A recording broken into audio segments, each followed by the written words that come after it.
हम सब की प्रेरणा है। आज पुनः हम सबको प्रेरणा मिलेगी। माननीय मुख्यमंत्री हरियाणा श्री मनोहर लाल जी।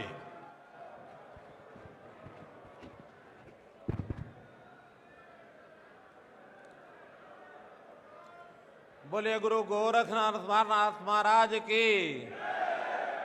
बोलिए गुरु गोरक्षनाथ महाराज की। मंच पर विराजमान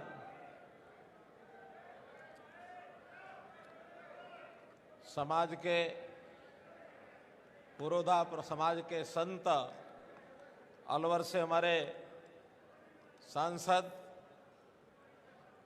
महंत बालकनाथ जी महाराज, भारतीय जनता पार्टी के हमारे प्रदेश अध्यक्ष श्री ओम प्रकाश धनखड़ जी, हमारे बीच में उपस्थित महंत शिवनाथ जी योगी, उपस्थित सभी संत समाज, हिमाचल प्रदेश से पधारे हमारे विधायक पूर्व डिप्टी स्पीकर श्री हंसराज जी,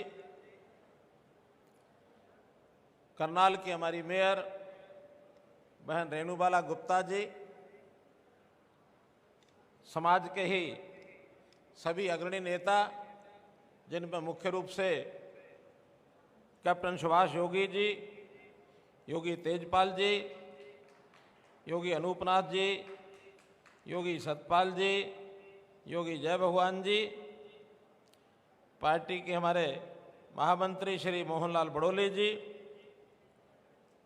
महामंत्री श्री वेदपाल जी, हमारी चंडीगढ़ इकाई के प्रदेश के भारतीय जनता पार्टी महामंत्री श्री रामवीर भट्टी जी, हमारे विधायक श्री हरेंद्र कल्याण जी, पूर्व मंत्री श्री कर्णदेव कंबोज जी, पार्टी के जिलाध्यक्ष श्री योगेंद्र राणा जी, उपस्थित सभी मंच पर बैठे या सामने बैठे हुए वरिष्ठजन, समाज के सभी अग्रणी बंधु, बुजुर्गों, नौजवान साथियों, माताओं बहनों, पत्रकार छायाकार मित्रों, ठीक कहा स्वामी जी ने, सर्वे भवन्तु सुखिना सर्वे सन्तु निरामया। अब ये बोध वाक्य आज का नहीं है, हमारे संतों की इतनी प्राचीन परंपरा, बहुत आदिकाल से हमेशा समाज के सुख की कामना ये की गई है। और जब ये सुख की कामना की गई है तो ऐसा नहीं कि जब उन्होंने कहा उस समय ये प्रासंगिक थी, ये आज भी उतनी प्रासंगिक है कि सबके सुख की कामना सब करते हैं, तभी वो भगवत प्राणी हैं। प्रभु के प्राणी तभी हैं जब प्रभु की संतान सब मानवों के लिए मन में एक अच्छा सद्विचार हो। अब इतने संत महापुरुष हुए हैं, एक काल में तो सबका एक स्थान उस समय बना हुआ था, लेकिन धीरे धीरे उनकी वाणी का, उनकी शिक्षाओं का जितना एक महत्व, जितना प्रचार होना चाहिए था, वो बैकग्राउंड में चला गया। ठीक है, हमारे मंदिर हैं, हमारे मठ हैं, हमारे तीर्थ स्थान हैं, वहाँ कभी कभी कुंभ के मेले हुए हम शिक्षा जाकर लेते हैं, लेकिन वर्तमान में सरकारों के नाते से सरकारें अलग ही सिस्टम पर चल पड़ी और समाज के अंदर बहुत सी कुरीतियां पैदा हो गई। इन कुरीतियों को समाप्त करने के लिए जो योगदान संतों का, महापुरुषों का था, अतुलनीय था। वो समाज के अंदर कुरीतियां कैसे दूर करनी है, तो हमने सरकार में आने के बाद एक घोषणा की, संतों की जीवनियां, संत महापुरुषों के विचार का प्रसार, उनका मान सम्मान, इसकी योजना बनाई जाए। और पिछले इन 4 सालों में 2 साल बीच में कोविड के चले गए, लेकिन उससे पहले शुरू कर दिया था हमने। अभी उसके बाद भी कितने ही संतों महापुरुषों की जयंतियाँ ये हमने सरकारी तौर पर मनाई हैं। आज भी गुरु गोरखनाथ जी की कोई जयंती का दिन तो नहीं है, लेकिन उनकी स्मृति का उत्सव ये हम मना रहे हैं। इसमें भी एक बात मैं स्पष्ट करना चाहता हूं, जो इतिहास की बात है, कि अभी तक महंत संत गोरखनाथ जी के जीवनी के बारे में बहुत कुछ अभी अनभिज्ञता है, बहुत चीज़ें अभी जानकारी में आई नहीं है। उनका इतिहास भी, उनके जन्म का इतिहास भी ऐसा ही है।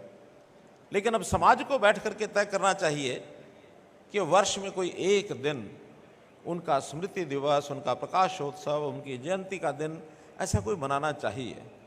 तो पिछले दिनों में योगी जी से मेरी बात हुई, योगी आदित्यनाथ जी, मुख्यमंत्री उत्तर प्रदेश। मैंने कहा मेरे सामने ये विषय आया, हमें बताइए कौन सा दिन मनाना है। उन्होंने कहा कि हम मई के शायद 19-20 तारीख को समाज के लोगों की एक मीटिंग कर रहे हैं। उस दिन संभवतः सब विद्वान जो हैं उनकी जानकारी के आधार पर उसको तय करने में सक्षम होंगे। शायद 19-20 मई है, ऐसा मुझे लगता है।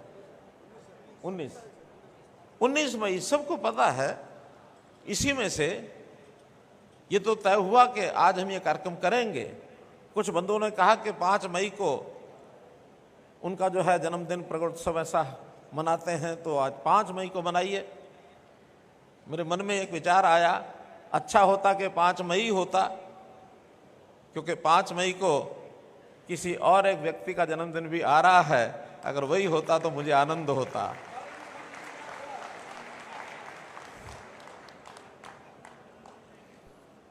लेकिन अभी जो विवाद हो गया तो मैं कह नहीं सकता कि वो 5 मई होगा या कौन सा होगा। लेकिन उस उपलक्ष्य में 4 मई को आज हम उनका एक स्मृति उत्सव ये मना रहे हैं। इस अवसर पर मैं आप सभी को, समाज के नेताओं को, संतों को, सबको अपनी ओर से बहुत बहुत बधाई, बहुत बहुत शुभकामना देता हूं। विषय बहुत रखा जा सकता, लेकिन आज मैं थोड़ा दूसरे एक विषय पर एक नए एंगल से आपके सामने विषय रखूंगा। पिछले दिनों में दर्जनों ऐसे कार्यक्रम हुए, अलग अलग समाज के हुए। जैसे आप भी कहते हैं कि फतेहाबाद में कार्यक्रम हुआ था, उसमें आप लोग आए थे। अनुसूचित जाति के बहुत से समाजों का, पिछड़ा वर्ग के बहुत समाजों का ये हमने कार्यक्रम किए हैं। अब कार्यक्रम के समय एक लंबी हमको सूची मिलती है कि ये हमारी मांग है, इसको पूरा करिए। जब हम महापुरुषों के जीवनी पर विचार करते हैं, उनकी शिक्षा पर विचार करते हैं, तो विषय क्या आता है? सामाजिक बुराइयां, उसके खिलाफ सब महापुरुष खड़े हुए कि किस प्रकार से हमको गोरक्षा की बात करनी है, गोहत्या का विरोध करना है, किस प्रकार से नशे को दूर भगाना है, किस प्रकार से महिलाओं में शिक्षा, इसका प्रचार प्रसार करना है, कैसे हमको पानी का जो संकट है उस पानी को कैसे बचाना है, इस ओर काम करते हैं। कब हम पर्यावरण के नाते से विचार करना, ऐसे संतों महापुरुषों के बहुत से ऐसे विचार हमारे आ रहे हैं सामने। योग का प्रचार प्रसार कैसे करना है। आज अगर महंत गोरक्षनाथ जी या इस योगी समाज की मैं चर्चा करूं तो योग के अंदर अभूतपूर्व एक योगदान रहा है, जिस योग को आज भी दुनिया मान चुकी है। अंतर्राष्ट्रीय स्तर के ऊपर 21 जून को योग दिवस मनाने के बाद जो प्रधानमंत्री जी ने कराई है, इसकी अगर बैकग्राउंड में कोई समाज, कोई महापुरुष रहे हैं तो योगी जितने भी थे वो सब योग को आगे बढ़ाते थे।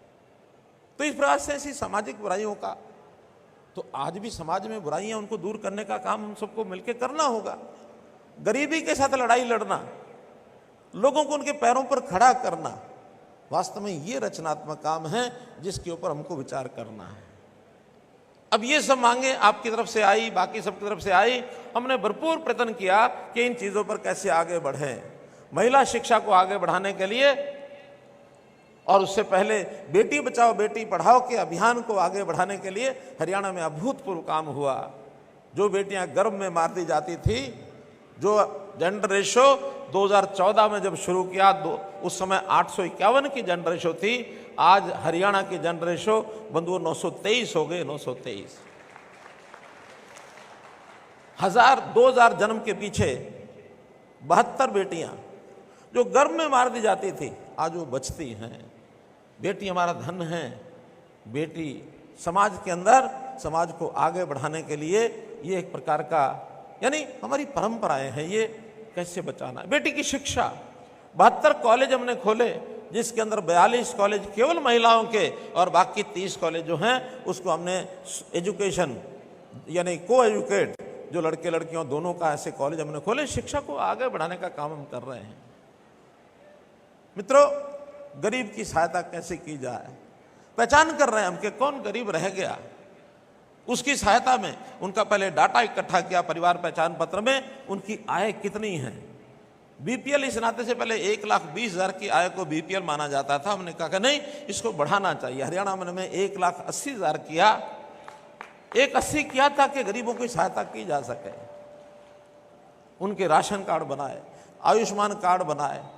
जिस परिवार में काम करने वाला व्यक्ति अगर एक भी मिल जाए, उसको काम के लिए कैंप लगा के उसमें बुलाओ। मुख्यमंत्री अंत्योदय परिवार उत्थान योजना, इसको हमने किया।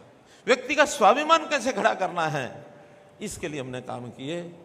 अब ये सामाजिक काम है, ऐसा नहीं है। ये हमारे समाज में भी जो गरीब समाज है, ज़्यादातर मैं समझता हूँ जोगी समाज की कोई आर्थिक स्थिति बहुत अच्छी नहीं है, उनको व्यवसाय की ज़रूरत है, उनको हर सुविधा की ज़रूरत है।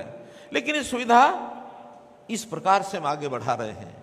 एक दूसरा प्रकार होता है जो राजनीतिक प्रकार है कि समाज को जातियों में बांट के रखो, जातियों के नाते उनकी डिमांड को पूरा करो और उसके बदले में जातियों से सौदेबाजी करो कि आप मेरा काम करो, हम आपको वोट देंगे। वोट के बदले में काम, ये सौदेबाजी ये गलत परंपरा है। इस परंपरा को हमको तोड़ना चाहिए, तोड़ना चाहिए। वोट अपनी जगह है, समाज को सुधारना, इसको ऊपर उठाना ये अलग एक विषय है। हम सबको मिल करके अगर जाति के तौर पर भी, पंथ के तौर पर भी, महापुरुषों की शिक्षा के हिसाब से भी अगर आगे बढ़ना है तो दूसरी परंपराएं जो हमारी बनी हुई हैं उस पर काम करना चाहिए। हमारी चिंता जरूर सरकार करेगी, जिसकी जो जो जरूरत है उसको हम पूरा करेंगे। हाँ, महापुरुषों की अमरता, उनको याद रखना ताकि हमारी प्रेरणा लगातार हमको मिलती रहे। मंद गोरक्षनाथ एक नाम से अगर कुछ चीज़ें अगर प्रदेश में होंगी तो हमेशा हम याद रखेंगे। जब भी हम जाएंगे उनकी शिक्षा के सामने हमारा नतमस्तक हम होंगे। हमारे आराध्य हैं, हमारे देवता, उनको याद रखना। तो इस परंपरा पर हमने हरियाणा में काम किया है और उस नाते से जितनी भी बातें आपने बताई उनमें से बहुत सी बातों का विचार हमने किया है। जिस प्रकार से एक विषय आया कि महंत गोरखनाथ जी का कैसे उनके नाम को याद रखें, मुझे कष्ट के साथ बात करनी पड़ रही है कि आपके संगठन, 5 संगठन तो मैं जानता हूँ, अलग अलग संगठन काम करते हैं, अलग अलग एरिया में करते हैं, अलग अलग नेता हैं, और भी ज़्यादा होंगे। मेरा कहना है कि सबसे पहला काम पूरे समाज की एकता, एक होकर के एक नेतृत्व बना करके आगे बढ़ें, ये सबसे पहली आवश्यकता है। और जो जो मांगे अलग अलग से आई हुई हैं, सब मिल करके एक मांग पत्र के हिसाब से आएंगे, बहुत सी चीज़ें हल हो जाएंगी। जैसे हम 2 या 3 शहरों के अंदर महंत गोरखनाथ जी के नाम से कुछ चौक का नाम रखेंगे, लेकिन वो जब तब आप सहमत होकर के हमको बता देंगे। हम 2 या 3 मार्गों का नाम उनके नाम से रख देंगे, आप सहमत होकर के बता दीजिए कि महंत गोरखनाथ जी के नाम से ये मार्ग रखने हैं, बशर्ते कि पहले किसी और का नाम नहीं होना चाहिए, क्योंकि हम किसी दूसरे को तकलीफ भी नहीं पहुंचा सकते, नहीं ना पहुंचा सकते। हमारे जो अपने आराध्य हैं उनके नाम से अलग से मार्ग हम रखें। कोई एक शिक्षण संस्थान, कोई कॉलेज से हम शुरू करेंगे, किसी एक कॉलेज का नाम महंत गोरखनाथ जी के नाम से उनका नाम रखेंगे। डिमांड्स में आया कि उनके नाम की एक चेयर स्थापित की जाए, तो मैंने महंत जी से अभी बात की है, महंत बालकनाथ जी से। तो विश्वविद्यालय बाबा मस्तनाथ विश्वविद्यालय जो अस्तलबोर में है, इस विश्वविद्यालय में महंत गोरखनाथ जी की चेयर ये स्थापित की जाएगी ताकि उनके नाम का, उनकी शिक्षा का एक प्रकार से शोध किया जा सके। मित्रों, हम लोगों ने पुजारी पुरोहित एक बोर्ड का गठन किया है। अब मेरा एक विचार जो आज डिमांड में भी रखा हुआ है, अलग अलग बोर्ड की बजाय पुजारी पुरोहित में जो हमारे नाथ संप्रदाय के नाथ सज्जन हैं जो पूजा का काम करते हैं, उन गुरुद्वाराओं की परंपरा में है, हम नाथ संप्रदाय के उन लोगों को भी उस पुजारी पुरोहित बोर्ड के अंदर शामिल करते हैं। ये भी एक घोषणा आपको बताई जाती है। आपकी जो धर्मशालाएं हैं, मुझे मालूम नहीं कितनी हैं, सबसे पहले अगर आप नाथ संप्रदाय की या योगी समाज की जो भी धर्मशालाएं हैं वो सब अगर आप हमको सूची दे देंगे तो यथा योग्य सबको उनके साइज के या उनकी आवश्यकता के हिसाब से योगदान जो है वो भी उसमें अनुदान दिया जाएगा। इस प्रकार की घोषणा भी हम करते हैं। संतों की शिक्षा को पाठ्यक्रम में जोड़ना, ये घोषणा पहले ही कर चुके हैं, लेकिन इतना स्पष्ट करना चाहता हूं कि हर संत महापुरुष के नाम से अलग से पाठ जोड़ना तो शायद बच्चों के साथ जाती हो जाएगी, क्योंकि संत महापुरुषों की लिस्ट बहुत बड़ी बन गई है। उन सब का उल्लेख करते हुए संतों की शिक्षा, ये बच्चों को पता लगना चाहिए, इसलिए महंत गोरखनाथ जी की शिक्षा का उल्लेख हम पाठ्यक्रम में जरूर करेंगे, ऐसा आपको विश्वास दिलाते हैं। पंचायती राज संस्थाओं में जैसे एक सज्जन हमारे कैप्टन साहब बोल रहे थे कि उनको आरक्षण के कारण से कितने सरपंच बता रहे थे बने, 31 सरपंच बने, और ये पहली बार बने होंगे जब बीसीए को आरक्षण दिया है। इसी प्रकार का आरक्षण नगरों में जो नगर पालिकाएं, नगर परिषदें हैं, उसके अंदर भी इस चुनाव से पहले लागू कर देंगे, ताकि आपके लोग उसमें भी आकर के चुनाव लड़ सकें, आगे बढ़ सकें। हमारे जो पारंपरिक संगीत वादक हैं, सारंगी वादक हैं, फिर कुछ और अन्य जो शिव विवाह आदि के ऊपर जो जिस प्रकार से वाद्य बजाते हैं, ऐसे सब वादकों के लिए एक विशेष आयु के बाद जब वो अपना वाद्य बजाने के सक्षम नहीं रहते, आखिर फूंक मारनी होती है और वाद्य फूंक से ही है, तो एक सारी आयु तक वो संभव नहीं होता है, तो जो उनकी सक्षमता समाप्त होगी, ऐसे वाद्य वादकों के लिए अलग से पेंशन की एक स्कीम बन रही है, ताकि उनकी आजीविका की पेंशन उनको ये मिल सके।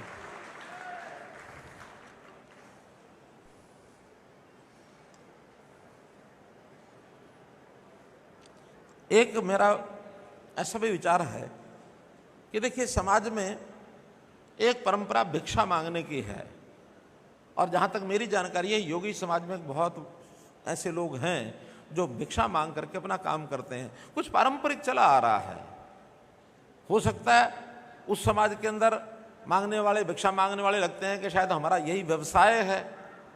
इस व्यवसाय को छोड़ना चाहिए। ऐसे सब लोगों को हम विशेष शिक्षा, विशेष उनका जो हुनर है उनका विकास करके, उनकी जो स्किल डेवलपमेंट है उसको करा करके उनको अलग से व्यवसाय करने के लिए हम योजना बनाएंगे, ताकि इनको कोई व्यवसाय मिल सके, अपनी आजीविका उसमें से वो कमा सकें। एक ये भी विचार आप लोगों में से ही किसी सज्जन ने जोड़ा है, इस नाते से ये सब हम करेंगे। मैं इतना ही कहूँगा कि इन महापुरुषों की जयंतियाँ हम सब मना रहे हैं, और उसमें शिक्षा के आधार पर जो चीज़ें हमारे लिए संभव होंगी, सबसे महत्वपूर्ण बात करेंगे शिक्षा। शिक्षा में हमने आरक्षण पहले से दे दिया है। अब एक आरक्षण की जात पात के नाम से जो लोग कहते हैं इस जाति को यहाँ जोड़ दो, इस जाति को यहाँ जोड़ दो, बहुत सी चीज़ें ऐसी होती हैं दूसरी जातियों से जुड़ी हुई होती हैं। हमने कोई चीज़ कहीं भी अगर करते हैं तो कहीं ना कहीं उसका असर भी जाता है। हम उसमें योग्य विचार करने के बाद जो गरीब है, जिसको आरक्षण पहले नहीं मिला है, उसके लिए विशेष योजनाएं बनाएंगे। लेकिन अगर कोई वर्ग पहले से आरक्षण में आ गया है, उसको अतिरिक्त लाभ देना कई बार कठिन होता है, कई विषय इसमें कोर्ट में भी चले जाते हैं। तो हमने घोषणा की थी कि अगर योगी समाज या घुमंतू समाज, बहुत जातियां उसमें, उन जातियों में से कोई जाति जिसको आरक्षण नहीं मिल रहा, ऐसे परिवार में यदि सरकारी नौकरी पहले से नहीं है तो उनको सबको 5% अंक ये अलग से मिलेंगे, और ये आपके समाज पर भी लागू होता है, तो उनको 5% अलग देंगे। लेकिन किसी को एक बार आरक्षण का लाभ मिला है तो उसको ये कठिन हो जाता है, दो लाभ नौकरियों में मिल नहीं सकते हैं। एक चीज़ और मैं आपको स्पष्ट करता हूँ, मैंने स्वामी जी को बताया है, हालांकि वो पता नहीं क्यों बैठ गया कि शायद कोई बहुत बड़ा लाभ होने वाला। एक शब्द है DNT। DNT की बात बहुत लोगों ने की है कि समाज को DNT में जोड़ दिया। अब वो जोड़ा कि नहीं जोड़ा मुझे कुछ ध्यान नहीं आ रहा, लेकिन आप लोगों ने उसको विषय जो बनाया मैं स्पष्ट करना चाहता हूँ। DNT क्या होता है? DNT से अगर D हटा दो तो बनता NT। NT कभी अंग्रेजों के टाइम पर होता था नोटिफाइड ट्राइब, जो पढ़े लिखे लोग उसको समझेंगे। नोटिफाइड ट्राइब वो होते थे, जैसे थाने में 10 नंबरियों की लिस्ट लगती है ना, कि 10 नंबर ये परमानेंट अपराध करने वाला आदमी है, इससे बच के रहो। ऐसे नोटिफाइड ट्राइब होते थे जिनसे समाज को बचने के लिए कहा जाता था। उनका जो व्यवसाय धंधा कोई टाइप का होता था जिससे लोग पसंद नहीं करते थे। ऐसे नोटिफाइड ट्राइब कुछ जातियां होती थी, उनको अलग से पहचान बन गई, नोटिफाइड है, लोग उसको घृणा की दृष्टि से देखते थे। देश आज़ाद हुआ तब ये विचार आया कि नहीं, अब हम सब समान हैं। जो नोटिफाइड ट्राइब हैं उनको डी नोटिफाई कर दो, अर्थात उनके ऊपर जो तमगा लग गया है ये गलत समाज का, उसको ठीक करना तो उसको डी नोटिफाई कर दो। तब उनको डीएनटी कहा और ये कहा कि पिछड़ा हुआ समाज है, इसको थोड़ा आगे बढ़ाना चाहिए। तब वो बना डी नोटिफाइड डीएनटी। हम कहते हैं हमको डीएनटी में जोड़ दो। डीएनटी का मतलब तो पहले नोटिफाई बनो, पहले एंटी बनो। नोटिफाई का अर्थ मैं शब्दों में बता नहीं पा रहा हूं आपको कि किस टाइप का नोटिफाइड समाज होता था। बता सकते हैं मंच पर बैठे हुए कोई? हाँ, क्या होता था?